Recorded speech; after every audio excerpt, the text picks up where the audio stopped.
Men search for meaning, Victor E Frankl. आइए इस book के एसेंस को समझने की कोशिश करते हैं। इंसान की सबसे बड़ी प्रेरणा अपने जीवन का अर्थ या उद्देश्य खोजना है। यह किताब उनकी आत्मकथा और एक मनोवैज्ञानिक दृष्टिकोण का मिश्रण है। यह किताब विक्टर फ्रैंकल के नाजी कंसंट्रेशन कैंपों में बिताए गए भयानक अनुभवों पर आधारित है। फ्रैंकल एक जाने माने न्यूरोलॉजिस्ट और साइकेट्रिस्ट थे। उन्होंने देखा कि कैंप में कुछ लोग जीवित रह पाए जबकि बाकी टूट गए। उन्होंने पाया कि जो लोग जीवित रहे उनके पास जीने का एक कारण था, एक उद्देश्य था, एक उम्मीद थी या किसी ऐसे व्यक्ति की उन्हें परवाह थी जो उनका अपना था। फ्रैंकल ने इसी आधार पर लोगोथेरेपी नामक अपनी थेरेपी विकसित की, जिसका मूल सिद्धांत यह है कि मनुष्य अपनी परिस्थितियों, अपनी बुरी से बुरी और गंभीर से गंभीर परिस्थितियों में भी अपने जीवन का अर्थ खोज सकता है। फ्रैंकल के अनुसार इंसान 3 तरीकों से अपने जीवन का अर्थ खोज सकता है।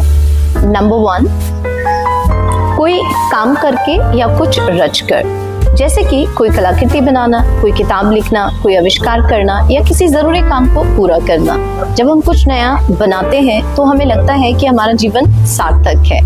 नंबर 2, किसी अनुभव से या किसी इंसान से प्यार करके, जैसे कि प्रकृति की सुंदरता को महसूस करना या किसी इंसान से गहरा रिश्ता बनाना। प्यार और गहरे संबंध हमें महसूस कराते हैं कि हमारा अस्तित्व दूसरों के लिए मायने रखता है। नंबर 3, अटल दुख के प्रति हमारा नजरिया।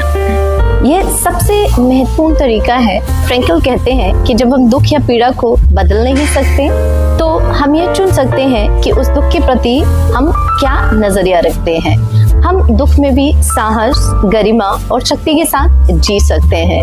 यही हमारी सबसे बड़ी स्वतंत्रता है। संक्षेप में यह किताब सिखाती है कि जीवन का अर्थ हर परिस्थिति में मौजूद है और हमें बस उसे खोजना होता है।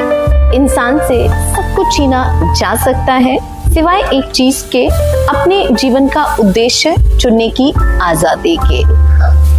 Relatable and really very important for life.